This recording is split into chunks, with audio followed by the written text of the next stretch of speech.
पंखा बंद कर देगा? हाँ पंखा बंद कर दे। अच्छा बंद कर दे। आवाज बात कैसे होता है? ये वो है वही बंद कर दीजिए, पंखा तो चल सकता है तो चलेगा। ओ मछली तो मर जाएगा। रहने दो।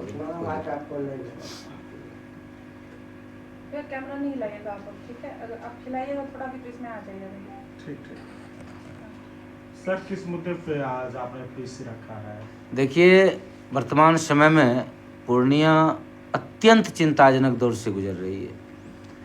पूर्णिया का खैरख्वाह कौन है, पूर्णिया के अपराध नियंत्रण की जिम्मेदारी किस पर है, पूर्णिया में न्याय व्यवस्था लागू करवाने की जिम्मेदारी किस पर है, ये स्पष्ट ही नहीं हो पा रहा है।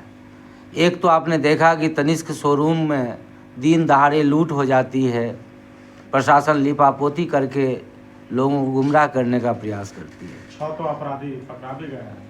क्या पकड़ाया है क्या नहीं पकड़ाया है, सबसे बड़ा चिंता, मैं उस विषय पर अभी नहीं जाऊंगा क्योंकि आज का पीसी का कुछ मुद्दा अलग है। उस पर भी आप यदि पूछना चाहेंगे तो मैं विस्तृत रूप से जानकारी दूंगा कि लिपापोती के अतिरिक्त कुछ नहीं किया है प्रशासन ने।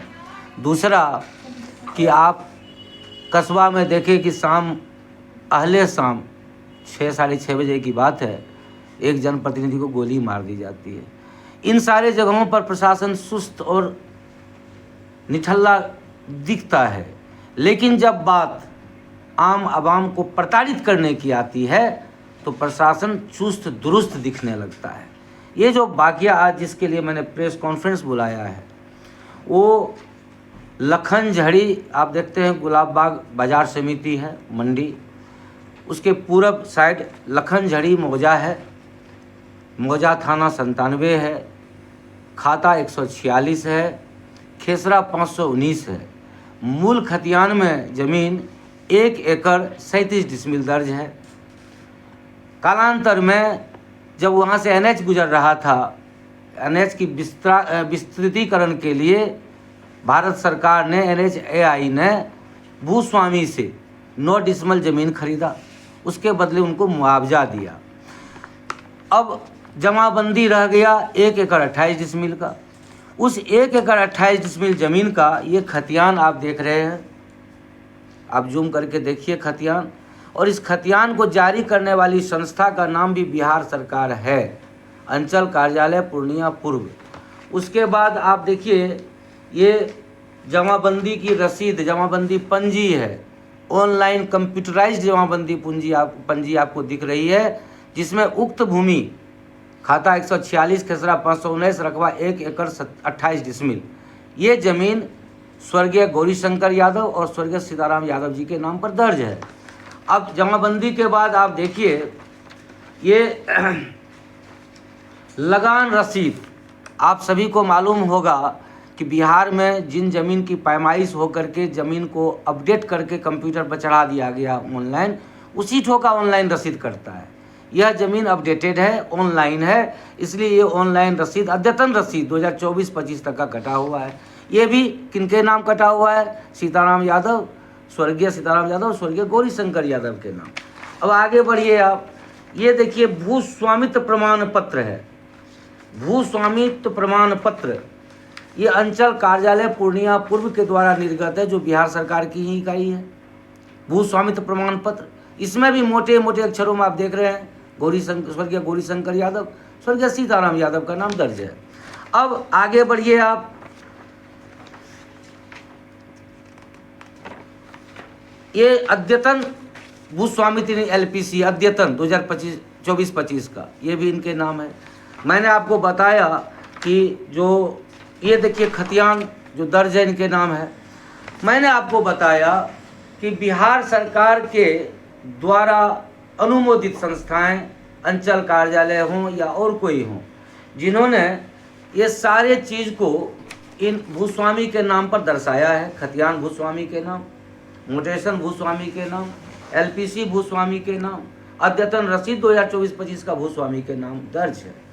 अब अचानक से 28 तारीख को बिहार सरकार का ही एक नुमाइंदा सदर SDO पूर्णिया 300-400 की संख्या में फोर्स ले जा करके उक्त जमीन पर 1 एकड़ 28 डिसमिल जमीन पर बने 4 दीवारी को ध्वस्त कर देते हैं। 20 लाख से बना हुआ 4 दीवारी था। वहाँ गौरीशंकर यादव जी के पौत्र के द्वारा बकरा फार्म संचालित हो रहा था। वहाँ से बकरे फार्म के घर को उजाड़ दिया जाता है। 150 की संख्या में बकरे बकरियों को गायब करवा दिया जाता है। सारे ईंट गायब करवा दिए जाते हैं। चारा काटने वाला मशीन था उसको गायब कर दिया जाता है, थकूच दिया जाता है। और वहाँ जो गरीब मजदूर परशुराम यादव जी जो कि पौत्र हैं गौरीशंकर यादव जी के, उनके घर काम करने वाले, उनके खेतों में काम करने वाले मजदूरों के झोपड़ियों को तोड़ फोड़ के ख़त्म कर दिया जाता है। अब मैं एसडीओ साहब से पूछना चाहता हूँ कि यदि ये कागजात सही है, बिहार सरकार के द्वारा अभी प्रमाणित अनुमोदित ये कागजात यदि सही है, तो आपका एक्शन सही कैसे हो सकता है? यदि ये कागज सही है तो आपका एक्शन गलत है। और मज़े की बात ये है कि यहीं तक बात खत्म हो जाती तो कोई बात नहीं था। आगे जब आप देखेंगे तो आप पाएंगे कि ये अंचल कार्यालय पूर्णिया पूर्व हमारे सीओ साहब ने रेस्ट्रिक्शन नंबर ... के माध्यम से पूर्णिया के रजिस्ट्रार को निर्देशित किया कि खाता 146 खेसरा 519 रकबा 1 एकड़ 28 डिसमल जमीन भारत सरकार की जमीन है, इसलिए इसकी बिक्री पर रोक लगाई जाती है।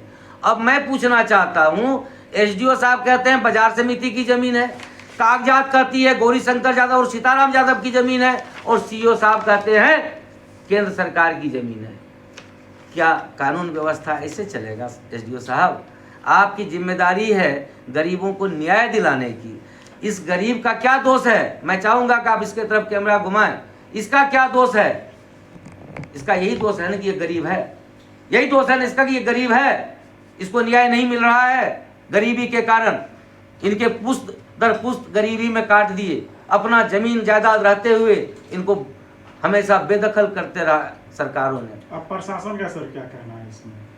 प्रशासन का बाइट आप ही लोग जैसे पत्रकारों ने लिया। एसडीओ साहब से पूछा कि आप जो ये ज़मीन का अधिग्रहण कर रहे हैं, एक्विजिशन किस आधार पर कर रहे हैं, तो उन्होंने अजीबोगरीब तर्क दिया। क्या तर्क दिया कि पहले 2005 में बाजार समिति खत्म हो गई, उससे पहले बाजार समिति का बाउंड्री वॉल था, कुछ लोगों ने बाउंड्री वॉल तोड़ दिया, घुस गए। मैं उन्हीं अवशेषों को देख करके जमीन को कब्जा कर रहा हूँ। मैं पूछना चाहता हूँ कि अंग्रेजों के भी बहुत सारे अवशेष हैं पूर्णिया में, तो क्या कोई अंग्रेज आके उस पर कब्जा जमा लेगा? ये कोई जवाब हुआ एसडीओ साहब का? आप पत्रकार हैं, पढ़े लिखे हैं, ये कह देना कि जहाँ जहाँ से हमको मिला वहाँ का मैं जमीन कब्जा कर रहा हूँ, हमें 66 एकड़ पुराना है। तो बात वही हो गई पत्रकार महोदय कि एक बकलेल राजा के यहाँ एक चोर को पेश किया गया, अपराध चोरी की थी, राजा दिमाग से पैदल था, उसने कहा फांसी चढ़ा दो चोर को। चोर को फांसी पे ले जाया गया चढ़ाने के लिए। चोर बहुत दुबला पतला था, फांसी का फंदा खींचा गया, फंदा निकल गया, चोर खड़े रह गया। आप सर पेशे से भी अधिवक्ता हैं, तो आप लोग क्या कानून? मैं वही बता रहा हूँ, एसडीओ साहब की एक्शन के बारे में बता रहा हूँ।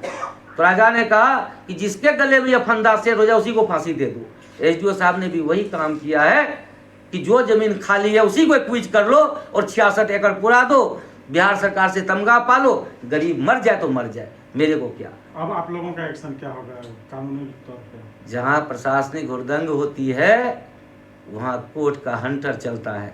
पिछले वर्ष भी आपने देखा कि प्रशासनिक हुड़दंग को समेटने के लिए माननीय उच्च न्यायालय पटना ने किस कदर कोड़ा चलाया था और कैसे हुड़दंगी पदाधिकारियों की हुड़दंग शांत हो आप गई लोग थी। जिला न्यायालय से लेकर हाई कोर्ट से लेकर सुप्रीम कोर्ट तक इस मामले को ले जाएंगे? हाई कोर्ट में पहले जवाब तो दे दें कि ये कागजात सही हैं, एसडीओ साहब सही हैं या फिर सीओ साहब सही हैं। यदि कागजात कह रहा है कि जमीन गौरीशंकर यादव और सीताराम यादव का बपोती है, खरीदारी किया हुआ है। अगर एसडीओ साहब कह रहे कि ये कागजात गलत है तो ये कागजात कैसे बन गए? मैं तो कह रहा हूँ ना कि ये खतियान क्या सुदर्शन यादव या उनका पुत्र परशुराम यादव ने घर में बनाया है? कह दे एसडीओ साहब, कहने का बात कह दे ना एसडीओ साहब। ऑनलाइन रसीद, क्या एसडीओ साहब दिमाग से इतने पैदल हैं कि ऑनलाइन रसीद जो है, ये ऑनलाइन रसीद बिहार सरकार के वेबसाइट पर है, परशुराम यादव निकाल सकता है या सुदर्शन यादव निकाल सकता है इसको? दिमाग से इतने पैदल है वो? या authentication given by the Bihar government. आप खुद समझ सकते हैं ये खतियान जाली बनाया जा सकता है। क्या ऑनलाइन भी जाली बना लिया है इन्होंने? जाली साबित करें, अन्यथा 2 करोड़ का हर्जाना तुम्हें देना होगा। और जल्द ही मुलाकात होगी हाईकोर्ट में। मानहानि का भी केस करेंगे? मानहानि नहीं, संपत्ति क्षति और क्रिमिनल इंटिमिडेशन का। आपको सरकार ने अधिकार किस लिए दिया है एसडीओ साहब? लोगों को प्रताड़ित करने के लिए या न्याय दिलाने के लिए? आप यदि पदाधिकारी हैं तो आप हेकड़ी दिखाते हुए 300 फोर्स ले जा करके इनको कहते हैं कि निकल जाओ यहाँ से, तुमको जेल भेज देंगे। इंटिमिडेशन करते हैं, दिस इज क्रिमिनल इंटिमिडेशन। आप डराते हैं, आप अपने पद का दुरुपयोग करते हैं, तो आपके ऊपर न्यायालय है। मैं आपसे न्यायालय में सवाल करूंगा कि आपने इसको डराया क्यों? आपने प्रोसीजर का पालन क्यों नहीं किया? आपने नोटिस क्यों नहीं दिया इनको? नोटिस वगैरह पहले मिली थी? मैं क्या बताऊं, ये हुड़दंग का एक मुजाहरा आप जब देखेंगे तो आप कंफ्यूज हो जाएंगे। एक तो एसडीओ साहब ने खुद कहा कि 2005 में बाजार समिति भंग हो गई, तो जब भंग हो गई तो vested land should be return to the parties who had given the land for बाजार समिति। यदि बाजार समिति ही रद्द हो गई तो वो जमीन जिसने दिया था उसको वापस हो जाना चाहिए था, वो तो हुआ नहीं। अब बाजार समिति 2005 में रद्द हुई, 2024 में एसडीओ साहब को सपना आता है कि ये जो जमीन है सीताराम यादव और गौरीशंकर यादव का, ये बाजार समिति का जमीन है। तो बाजार समिति के लिए इन्होंने, हमारे क्लाइंट ने कहा कि बाजार समिति में किन किन खाता, किन किन खेसरा का कितना रकबा जमीन एक्विजिशन के तहत लिया गया है, इसका मैप किया है। एसडीओ साहब ने कोई जवाब नहीं दिया।